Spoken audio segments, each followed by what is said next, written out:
So hello, everybody, and welcome to episode 172 of Level Up. 60 minutes, of course, of live Q&A, where your questions really do drive the show. Now, Ella is over in the social chat, so whether you're on LinkedIn or on YouTube, please do introduce yourself to her.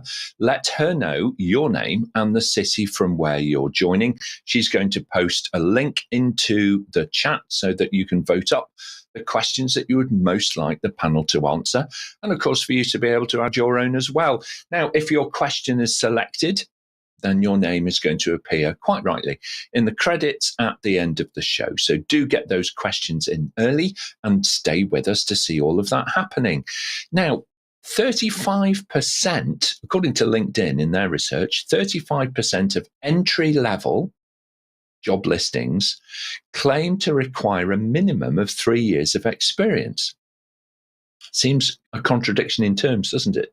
So what can employers and applicants actually do in order to break that vicious circle and secure the next most suitable role? It's often said that employers should be hiring on attitude and then training the skills that they are really going to need from each individual contributor. But sadly, the evidence is somewhat stacked against it. With e-recruitment software scanning electronic CVs for evidence, arguably, that reduces the pool of talent available to the hiring manager.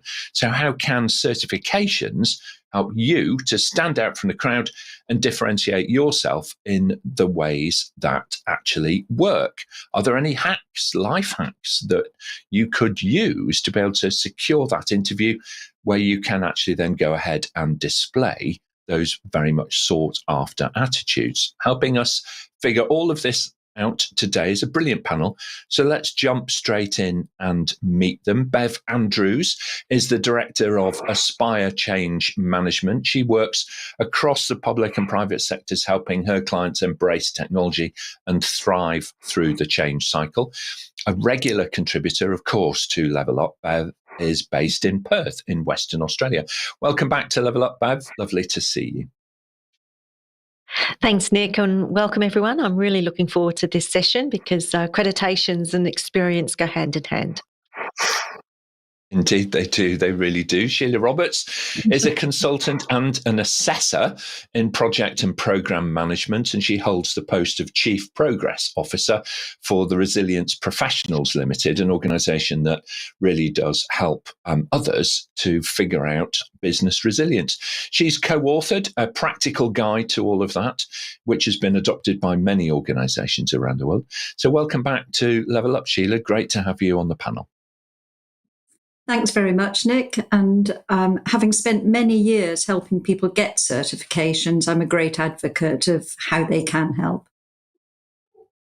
Absolutely. Thank you very much indeed. Johann Botha joins us again today. He describes himself as a digital change provocateur, which is tricky to say, but easy to understand, I think. And he's also, of course, the CEO at getITright over in Johannesburg, South Africa, specializing in helping his clients build digital capability.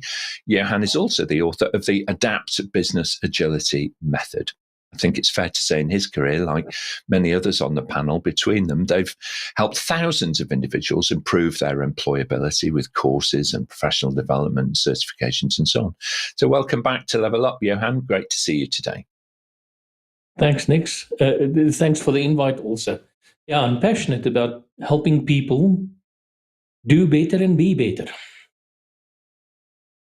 Absolutely. Thank you very much. Adrian Dooley joins the panel today for his first time on Level Up. He's the lead author, of course, of the Praxis framework. It's an acclaimed framework for the management of projects, programs, and portfolios. And I think it's fair to say, Adrian, from your early career in construction project management, he's been passionate about improving professional standards, building communities. He's written and published many articles and even publications as well. And of course, served as the lead author on the 6th edition of the Association for Project Management Body of Knowledge here in the UK. Welcome to Level Up. Thank you very much, Nick, and good morning, afternoon and evening to everybody. As you say, it's my first time, so a little nervous, but looking forward to it. Okay. All right. Very good. Thank you so much. We'll hope you try and settle in pretty quickly soon. John Woad completes our panel today. He's a business case and strategy manager over at Baringa Partners in London, where he focuses on bringing his experience to help public sector clients develop their strategy and plans. During the pandemic, incidentally, John was one of the team that helped to build the business cases for the UK's successful vaccine procurement programme. So welcome back to Level Up, John. Really great to see you.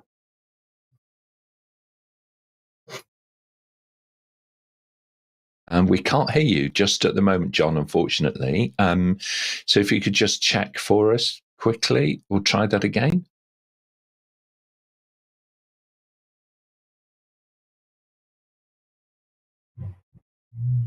Okay, John, go ahead.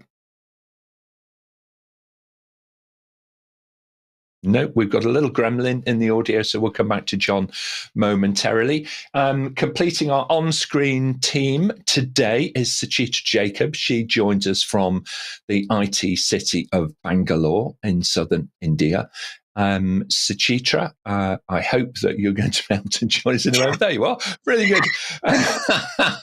Good to see you. So thank you for helping us out today. How's your weekend been? Hi, Nick, and hello to the panelists and our viewers. My weekend has been great, and I'm looking forward to today's Level Up episode. Okay, all right, very good. Now, just before we jump into the questions, I think we should give John an opportunity to introduce himself, if you can hear us now, John.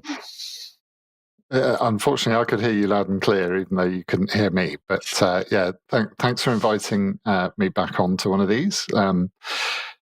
I think certification and sort of accreditation is a really interesting topic. I speak both as someone who's a trainer of better business case courses, but also having transitioned out of the military and into a civilian career. I know the value of being able to prove some of the skills and capabilities in a way that people can understand. So, looking forward to getting stuck in. All right, absolutely. Thank you so much. Now, we've got quite a large audience all growing online at the moment as people start to join the stream. So it's really good to see you. We'll jump back into social in a few moments. But in the meantime, I think, Suchitra, we should take our first question to the panel. Sure. So our first question is from Milvio, who asks, where do certifications fit within lifelong learning? All right. So where do certifications fit within a lifelong learning strategy or a lifelong learning plan? Johann, why don't you start us off and then we'll hear from Bev? I think it's an essential tool that needs to be thrown into the pot to get you there, number one, to get you the job, but then also to keep you in the job and make sure that you can do what you do better. Because the world changes around us constantly, and we need to constantly update our skills and our capabilities. It's certainly true, isn't it? It's part of, I think, the change which has come with the current two generations who are in the workforce, is that continuing professional development is no longer an option. It's something which is kind of absolutely critical path for everybody. Thank you, Johann. Bev, your thoughts, and then we're going to hear from John. I think it's all part of the lifelong learning. With the way that we learn currently, we're very much into those little short, sharp learning bites. Certifications give you the opportunity to drill deeper into that learning and give you that broader platform as well, so that you can continually keep upskilling using those short, sharp learning bites across that base. So I think it's absolutely essential to get your certifications as opposed to just hopping in and out of, informal learning courses. It demonstrates the fact that you actually understand a deeper level of knowledge. Yeah, I think that's very, very true, Bev. The unstructured learning is fabulous for discovery, what I would call discovery learning, because, sometimes you think, I didn't know about that, or I didn't understand the correlation between, cause and effect and so on. And that's really great. But more structured learning, I think, does help us join the dots in a much more kind of meaningful way. So thank you very much indeed. John, your thoughts then, and then we'll go to Sheila. Yeah, thank you. And I'd echo what Johann was saying. I think so much continues to change. If there's one thing that we can be certain of, it's change. Things are not going to be the same tomorrow as they are today, and new techniques, new technologies coming online all the time. There's so much uncertainty around a lot of that because, employers might not really understand some of the implications. I think being able to bring certification and a level of experience really just kind of sets you apart, but also gives you the ability to show that level of expertise and that deeper learning, as Sheila mentioned. You get transitioning from that bite-sized something I can pick up off a very simple program on the internet into something more definitive, I think is really important and a big part of anybody's kind of long-term development thinking really should be about certification, in my view. Yeah, I think it's important, isn't it? Because otherwise we have no way of validating or giving any perspective to something. So if you're just simply, learning from an influencer or however capable they might be, on the internet, they don't necessarily have that peer review of other experts in the same field to be able to balance and, say with any degree of certainty, how valid is their particular opinion or thoughts and so on. So, yeah, really good point. Thank you so much. Sheila and then Adrian. Thank you. Yes. I think the key here is continuing professional development.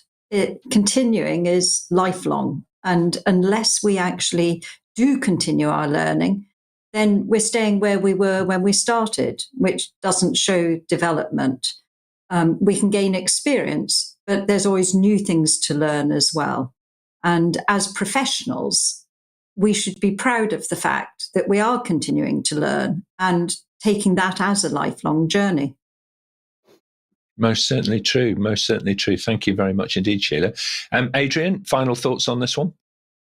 Yeah, I just want to back up really what Sheila was saying, in that we tend to think of certifications just as a single thing. We talk about certifications, but actually there are many very different levels of certification which fit at different points within a lifelong journey of learning. So throughout the conversation, I'm sure examples will come up that illustrate that certification has its place right at the beginning of your career, in the middle of your career, and also towards the end of your career. It's a really interesting point, isn't it? And it's something that's quoted back to me many times, is that as you progress up an organization through individual contributor, team leaders, managers, and senior managers and so on, that the appetite for people taking a formal certification seems to work the opposite way around. The people are hungry for this at the beginning of their career, and then later on, by the time you get to the C-suite, people are less likely to want to actually sit an examination. And we might touch on that as to what the human reasons might be in a little while. Let's see what happens. Over in social, let's just jump over and see where folks are coming from around the world. So, Ewaliye, thank you so much for joining from the beautiful country of Nigeria. Really great to have you as part of our audience today. And Ola is joining us from Milton Keynes, which is in the heart of England, right in the centre of our country. So thank you so much for joining us today. And Bhaskar rejoins actually from Coimbatore I think, but I probably made a complete hash of that, Bhaskar. So apologies for that, my friend. But he's joining us from India, and Junaid has joined again from Riyadh. So thank you very much indeed. Great to have you online with us today. Okay, so we'll come back to social. But look, team, you are our producers. If you're online, you're the people that set the direction of the show. So do get those questions in. Type your question into the chat. Ella will pick it up and bring it in for the panel to be able to answer. On that note, Suchitra, can we take our next question, please? Our next question is from Mary Ann Irwin. How do industry standard certifications compare with company-specific certifications, and which do employers value more? All right. And what a great question. You packed in several questions into one here. So, Sheila, why don't you start us off, and then we're going to hear from John next. I think this is the age-old answer of it depends.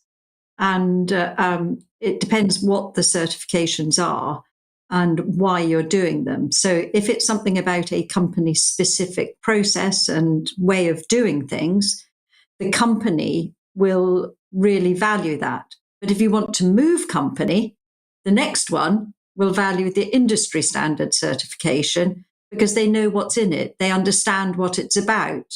They can compare it with others, whilst the company-specific one doesn't actually apply to their processes and their way of doing things. So it all depends if you're looking to move on or you're looking to move up within your own company, and whether you're learning a specific process. Yeah, it's quite interesting, isn't it? And I wonder if there's a regulatory kind of angle to that as well, because I think you're right, Sheila. I think certain organizations have found a way of delivering a service or a way of working that makes them stand out. You know, that is their differential, whether it's excellence in customer service or brilliance in innovation, or perhaps, you know, the way in which they're developing new products, you know, through technology and so on. And that is their unique differentiator in the market. So really excellent. Thank you so much indeed. John, your thoughts, then we'll go to hear from Bev. Yeah, thank you. I'm not sure there's an awful lot left for me to comment on that one. I think I was gonna follow the exact same line that Sheila took. I think there will always be some things that are, you know, industry relevant rather than company specific, and I think that those sort of standards are an easy one to kind of pick up on. You know, it could be Prince2, it could be Better Business Cases, could be ITIL. You know, they're things that are fairly universal. Often the company-specific certifications are more about SOPs or business culture, a way of viewing a problem. But exactly as kind of Sheila said, you know, it kind of depends on the purpose of gaining the certification, if you're looking for promotability or sort of wider applicability. Yeah, no, I would relate to that, certainly. Bev, your thoughts, please, then we'll hear from Johann. I was going to put it into context when I think of the APMG change management certification and what it means when, from an industry perspective, but also when you're talking to your employer around the value of actually being recognised through an industry best practice as opposed to an organisation's preferred way of doing something. And certainly from a change perspective, there are many different ways that you can do things. And the industry certification gives you some foundations on what that may look like and whet the appetite to sort of explore further. Whereas if you're just locked into the way that the organisation does it, you can sort of fall into that trap of this is the only way to do something, and you miss opportunity and you don't get you know, the perceived value back. So I personally, it's a blend for me. One's not over the other. It just depends where you're starting from and what to build from. Absolutely. Thank you so much, Johann. Final thoughts? I think that the question has been answered, but I want to add something. Organizations can do much more to formalize learning within the organizational content. And for the last 2-3 years, we spent a tremendous amount of time doing that in organizations, and the results is actually absolutely stunning.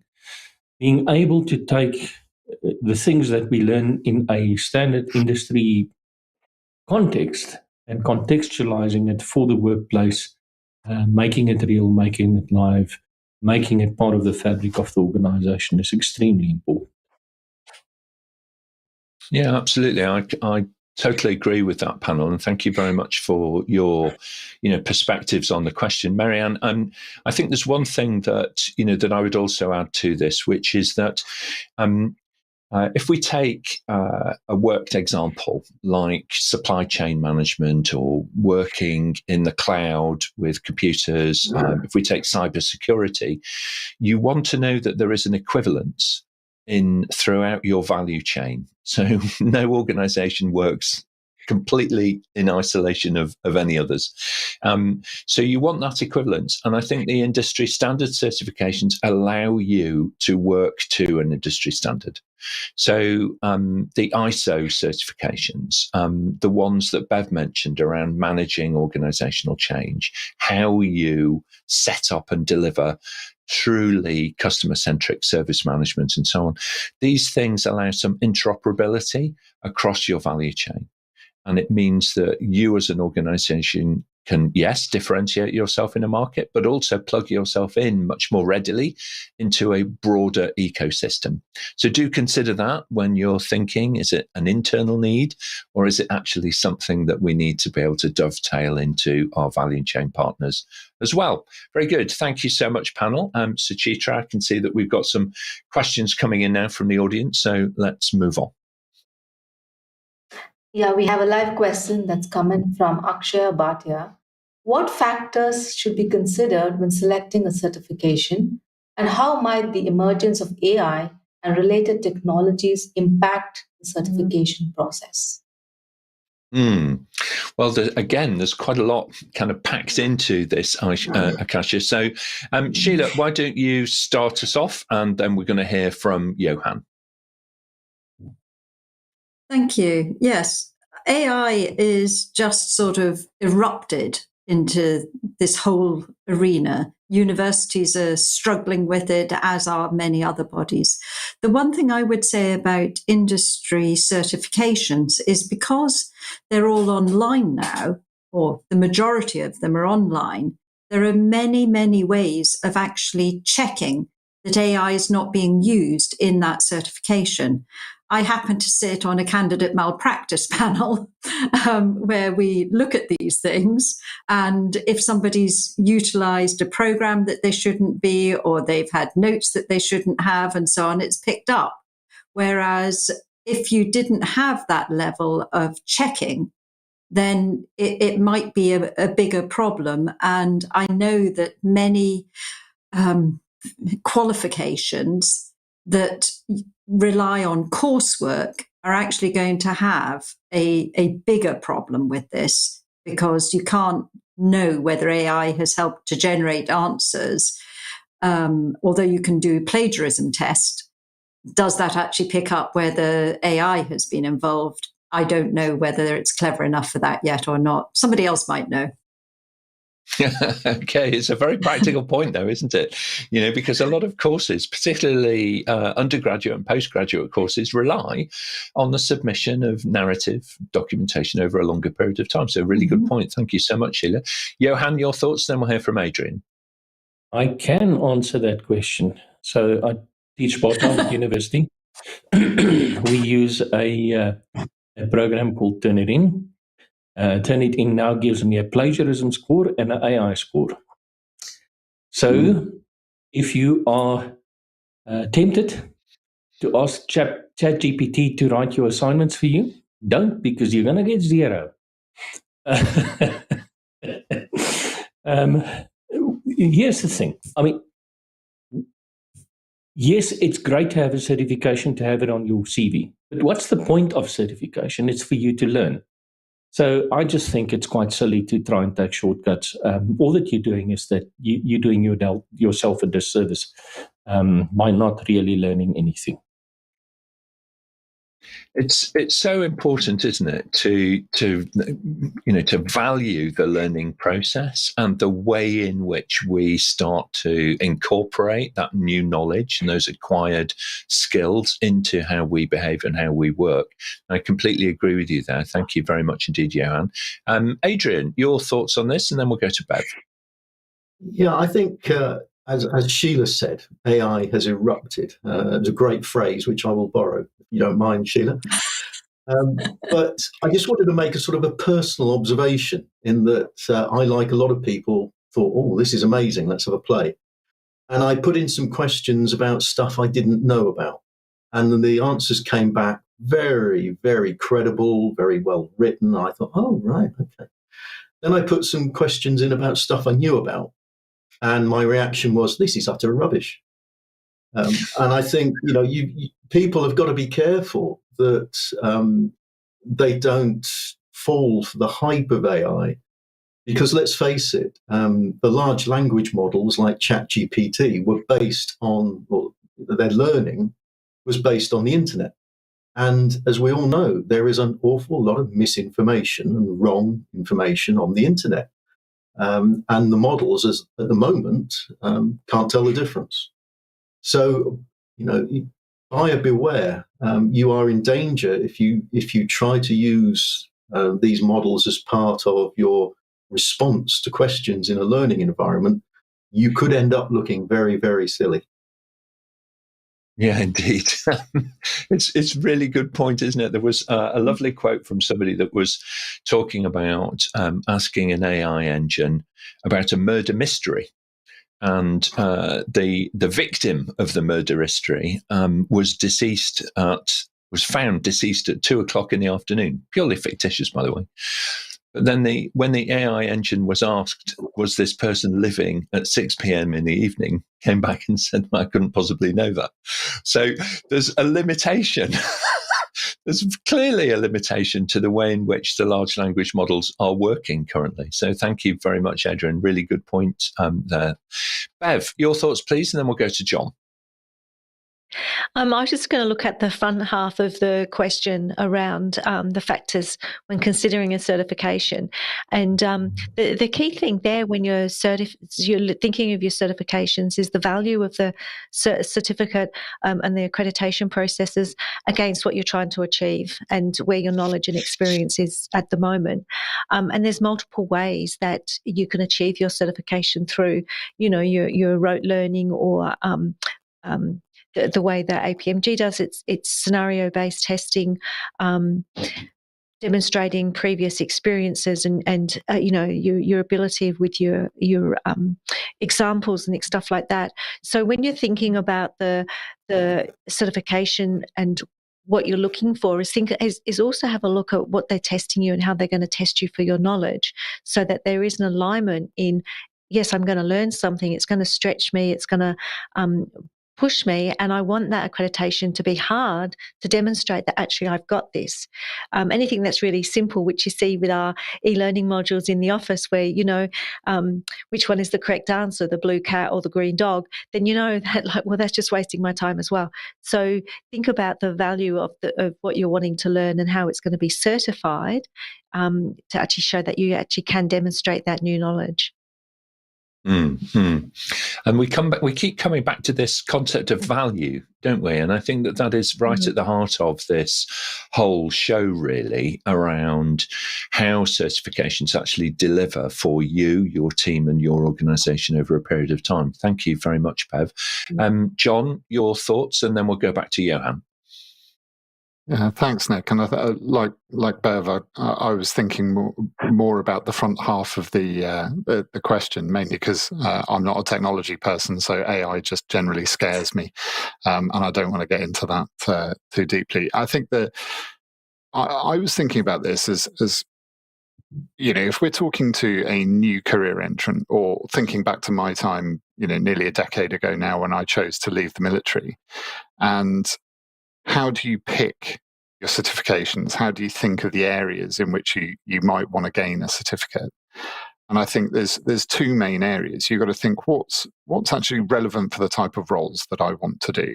Is there an industry standard? Is it APM or is it Prince 2? Is it Scrum or Safe? And how you pick those through is very industry specific.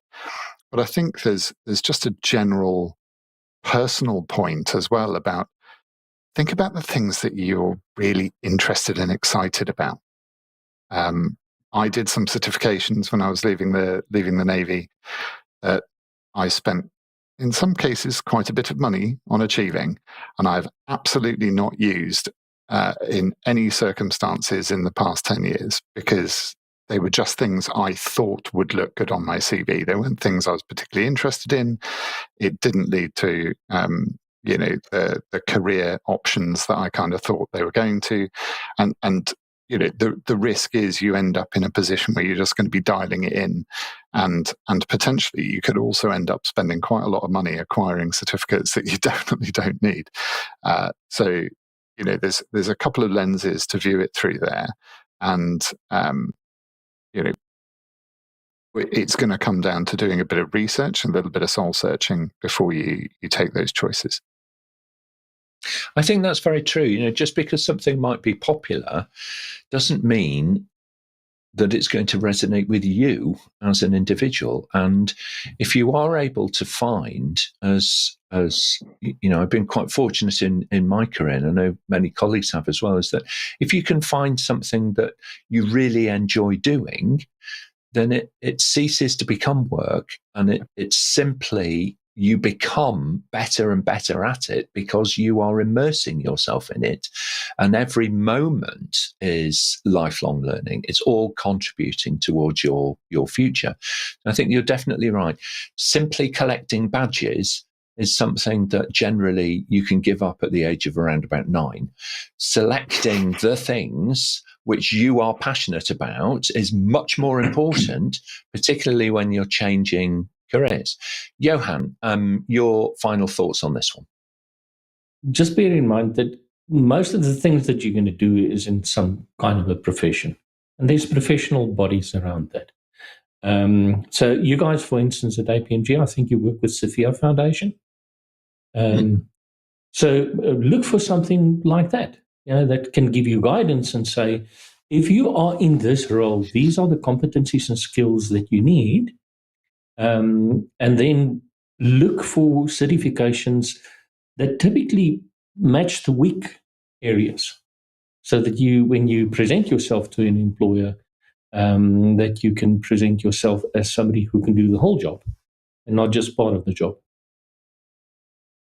That's certainly important, isn't it? And especially to differentiate yourself. And that kind of takes us back to, the beginning of the conversation, really. How do you stand out electronically? Because you can't get to an interview without meeting the needs of the e-recruitment module. So we'll come back to that in a few moments, if we may. Let's just jump across and have a look at the producers who are all online. Ao, thank you so much for rejoining. Regular viewer from Abuja in Nigeria. Thank you so much.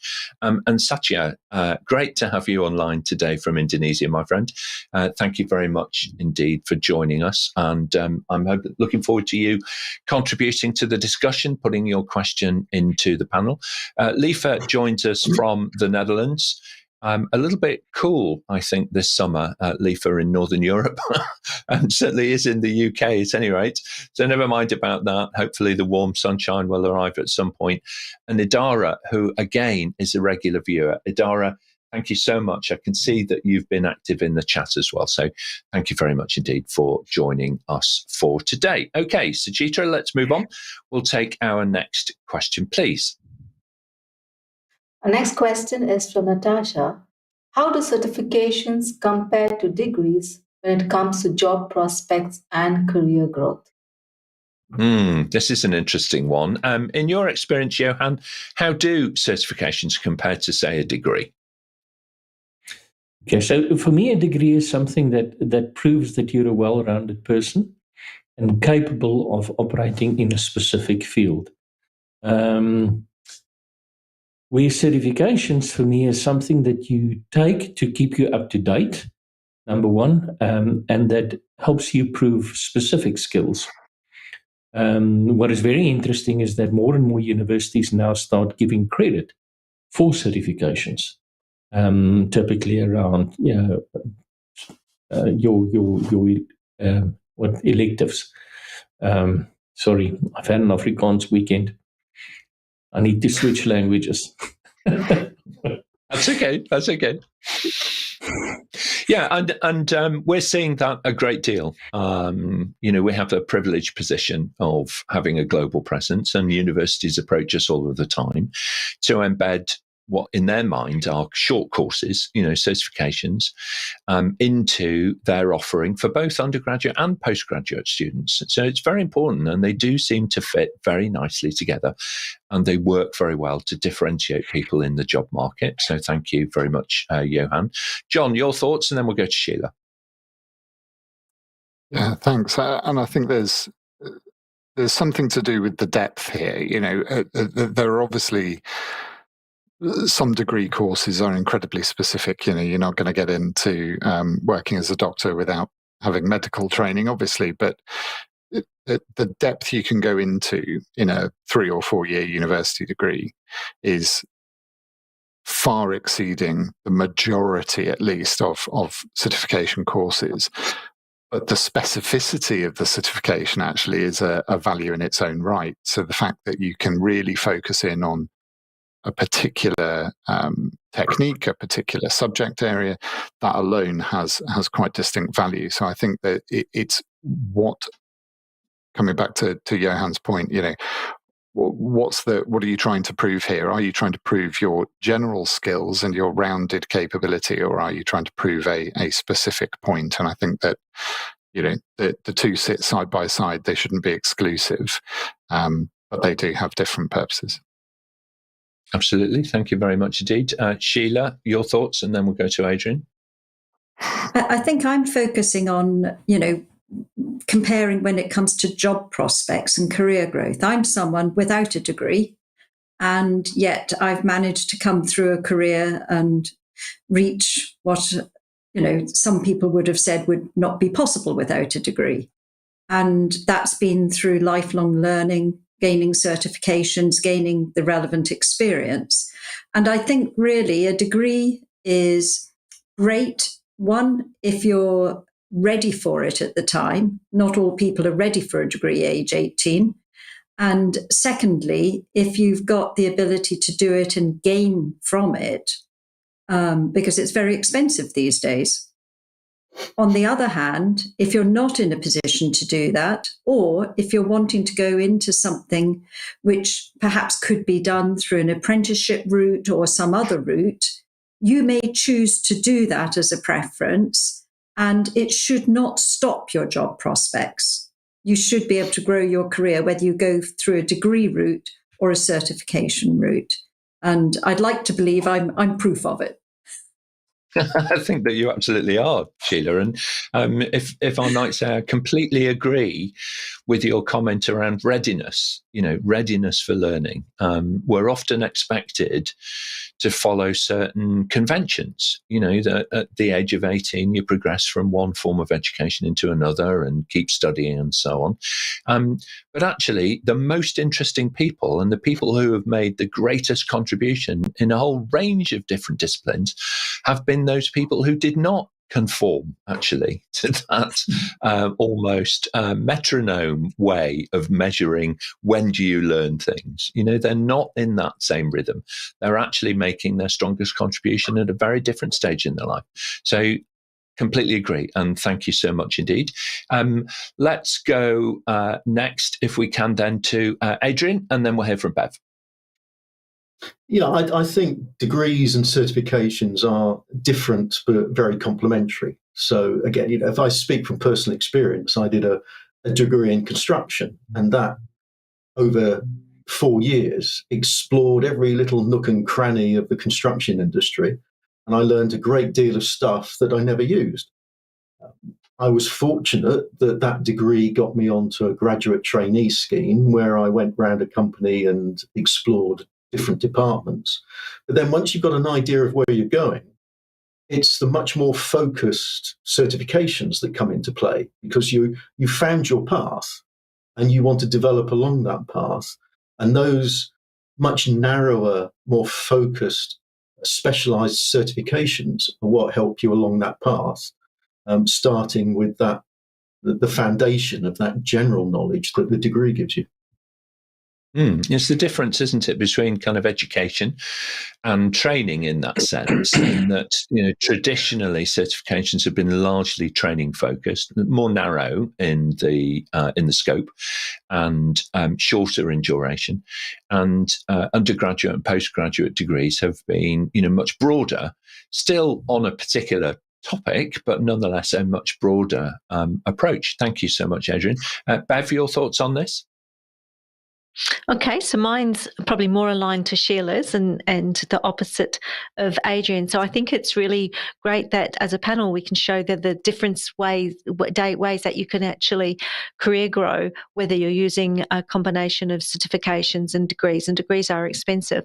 The bit that we leave out a little bit is that on-the-job experience that you get and all the things that wrap around. My approach has been very much around it's easier to achieve your certification because it's quicker, it's less expensive, it's less intrusive to your work life, and it's something that you can apply back into your work life quickly as a very, a quicker stepping stone. Whereas with a degree, you're looking at a lot more detail. So you've got the depth and the breadth. I think the key thing really is around identifying where you are in your career and what some of those career goals might look like, and not shortcutting the way to get there, because you want to do it in a robust way to demonstrate the experience and so that you can perform and achieve in your roles. But think about where you're coming from and your environment and the commitment to what you can to deliver, and if this is a long or short-term type of career, and then use both of them. Because I didn't get my degree until I really had decided that, this is what I want to do. I want to be, I want to know a lot more about change than how to just solve a client problem, and that's it. I really wanted to get into the ins and outs of it, and that's when I did my degree. I would have been successful without it, but I feel more confident with it. Okay, absolutely. And that confidence gains us so much, doesn't it, in life? If you feel that you're up for something and that you can give it a go, and that you feel that you're set up to succeed, it makes such a massive difference. Now then, Ifeki, I hope I'm pronouncing your name properly. She's joining us from Nigeria, and she makes a really good point, which is about perceptions and whether or not you have a sponsor or somebody who sees something in you. And Sheila, I might come back to you in a moment with that question. If you had somebody early in your career that recognized your aptitude and, actually helped you and sort of guided you through a little bit and brought some of those opportunities to you. But her point online as one of the producers of the show is kind of talking about, well, look, if you don't have a degree, it's really hard, actually, and it may exclude you from certain professions entirely, and certainly from getting a really good job as against any job. How important, panel, do you feel that having that, sponsor, if you like, somebody, an angel on your shoulder to get you going is? Sheila, your thoughts, then we'll hear from Bev.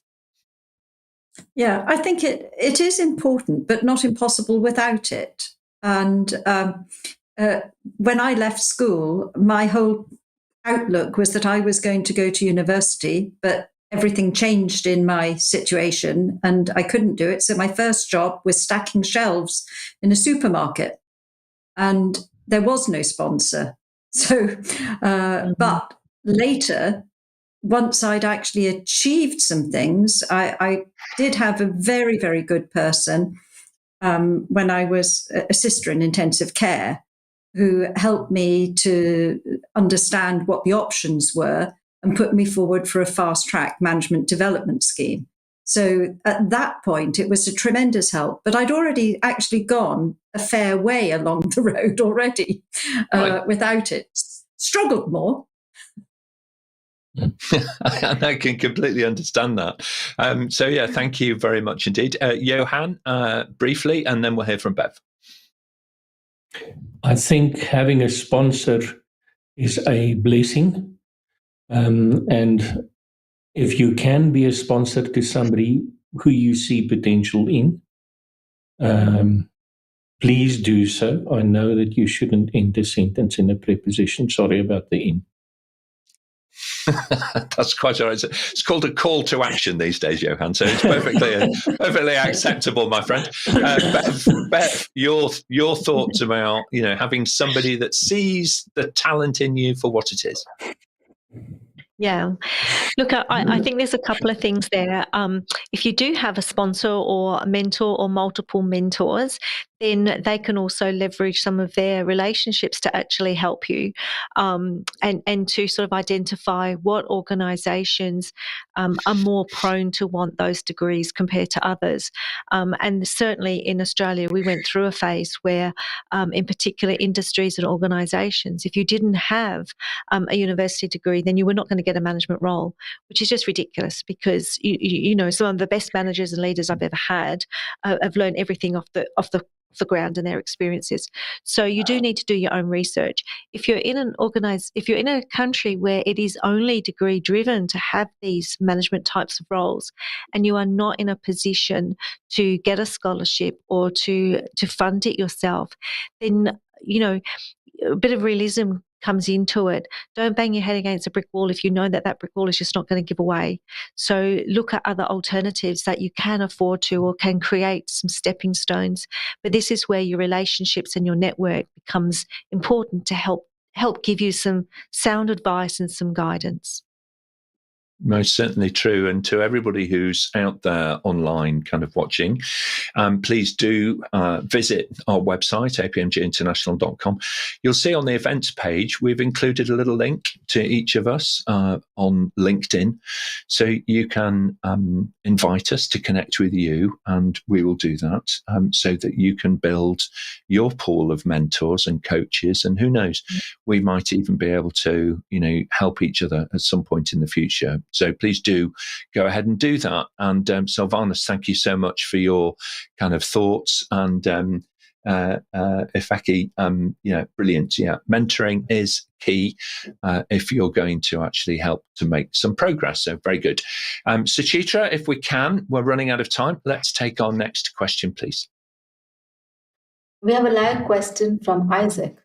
How can graduates in developing countries access basic certifications in APMG to advance their careers despite rising certification costs? It's always really tricky, Isaac, to kind of balance this out all of the time, because often, the very fact that something has value does bring a cost associated with it. Sheila, what are your thoughts on this around balancing affordability with the need to collect these certifications to stand out and secure that future employment? I think it's a balance, as always. One is the value of the certification and what it will do for you in the future. And the other is how to actually afford it. Look at different options, different ways of doing it. Do you have an employer who might contribute? Can you actually look at a loan that you can repay over a period of time? And I know as well, APMG has a structure of charging which varies by region. And I think that's a tremendous help, because it does look at the level of affordability in different places. And not all certifications do that. So I think APMG is helping, even if it doesn't cure everything. Yeah, I agree with that, Sheila. It's always been part of, Richard's vision for the company around the world that affordability should not be overly restricted, in different parts of the world. So the actual price paid in different countries does vary, and it reflects the World Bank matrix of affordability, if you like. So it is a little less expensive for people in some countries than it is in others. And overall, I think that is the fairest way of trying to manage that in practice. Johann, your thoughts, and then we'll hear from Bev. Yeah, coming from a country where I think this question is especially pertinent, many of the training organizations out there, if you have a conversation with them, will come up with an idea. My advice of that conversation, though, is John F. Kennedy: ask not what you can do or your country can do for you, but what you can do for your country. If you come to me and you say, I'm willing to do this for you if you can help me, or not even if you can help me, I would be much more, I wouldn't say willing, but it would be much easier to have a conversation about what I can do for you in return. Yeah. And I'm not saying tit for tat. That's not what I'm saying at all. But just be aware that you don't want to just go knock on doors and ask. Think about if you can make a contribution. Yeah.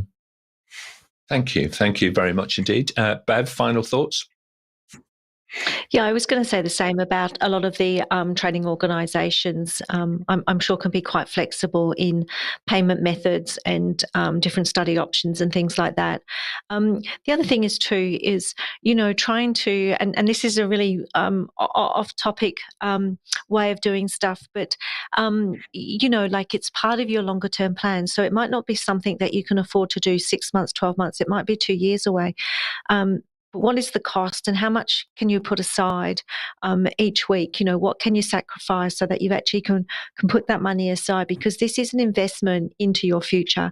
And by achieving that certification, if it enables you then to actually get a better job or a better opportunity, it will pay itself back twofold. So yes, we're in a climate where we like to actually, receive gratification straight away.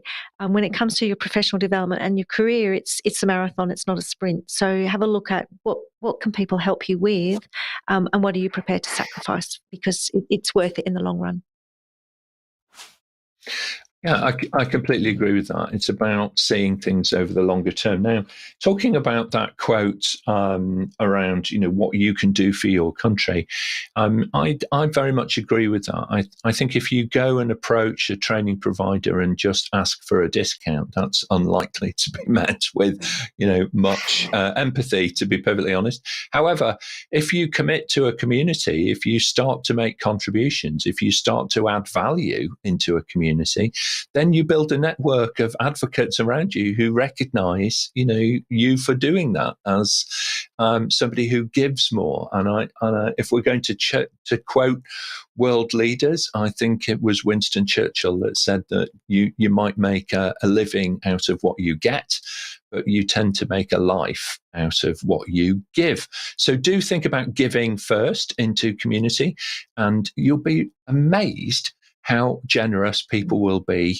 in retrospect of that. So there's always something that you can give, even if it's just your time. So do volunteer, take part, join in. You'll learn lots along the way as well.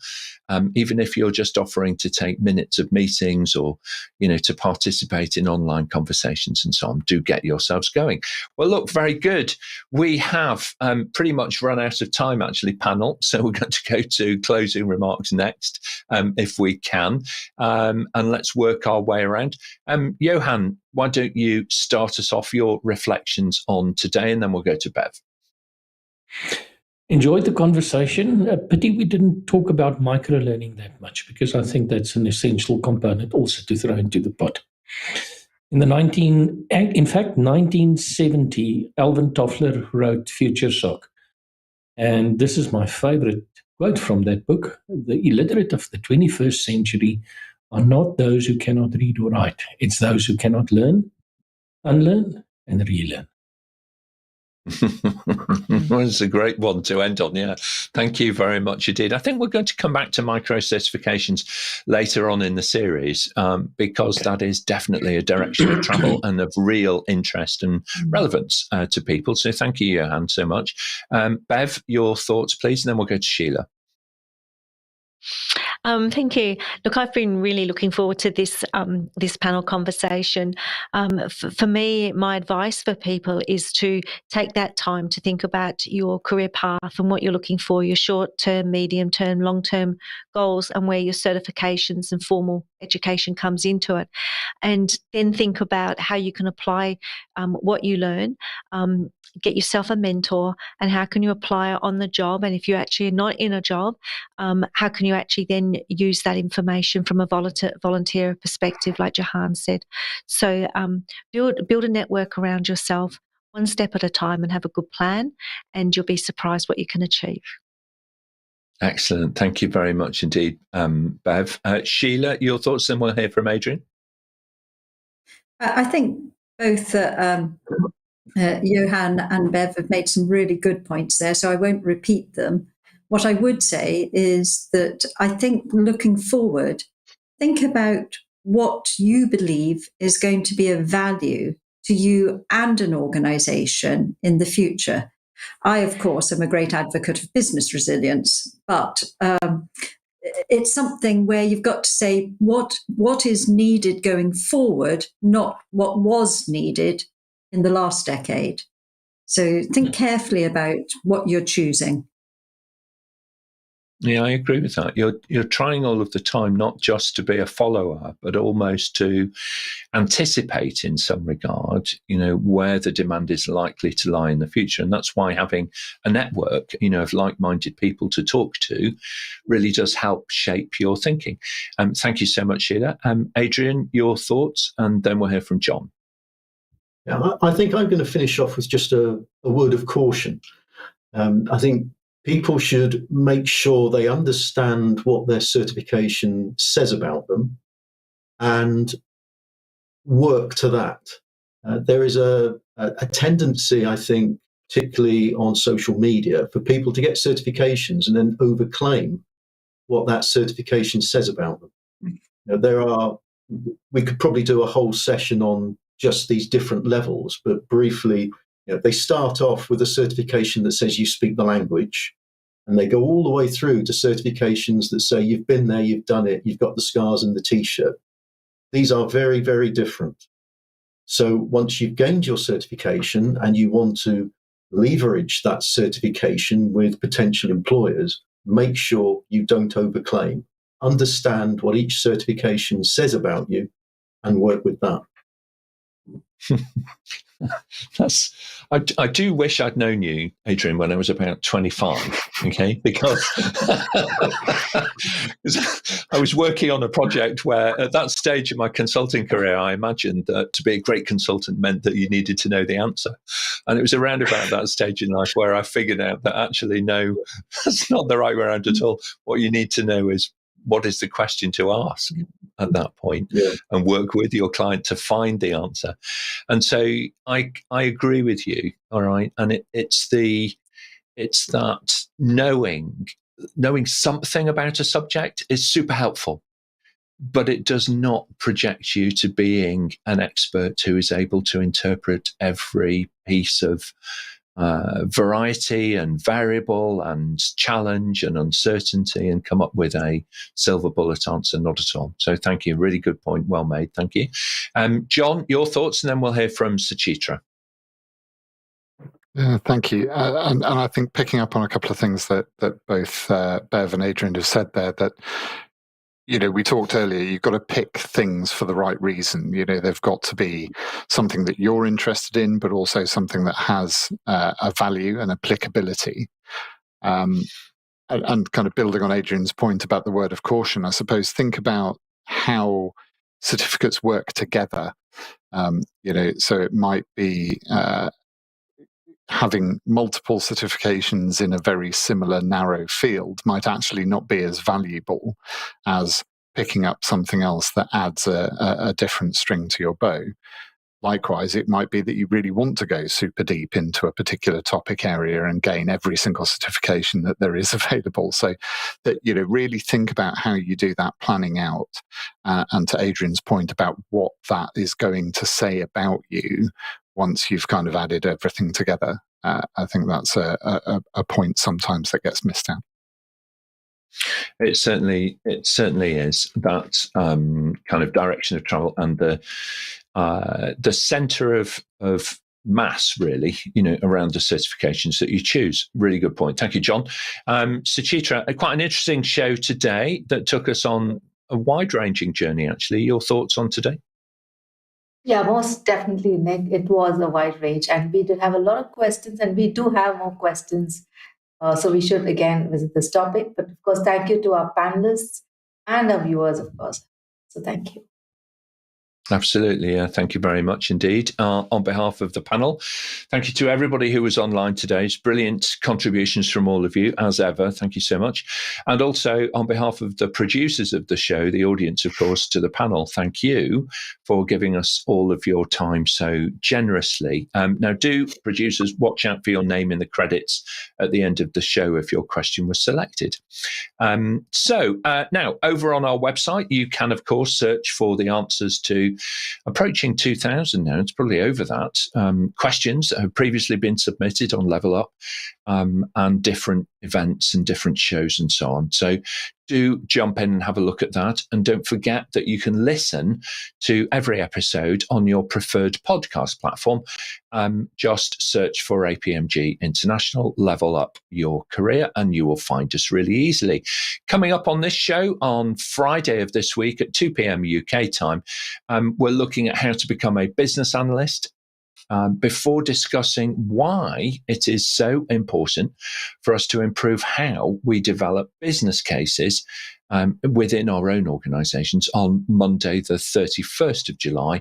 And that's back at 8 a.m. again, UK time. Now, we're gearing up to celebrate our second anniversary of Level Up on the 18th of August. So do head over to the YouTube channel now and please hit that like and subscribe buttons for us. Doesn't cost you anything, and it really does help other people discover APMG and the content that we generate. So it's super helpful. Just ask us and we'll send you a personal summary of what's coming up and how you too can join us here on the panel and level up your career with APMG. Thanks very much, everybody. We'll see you next time.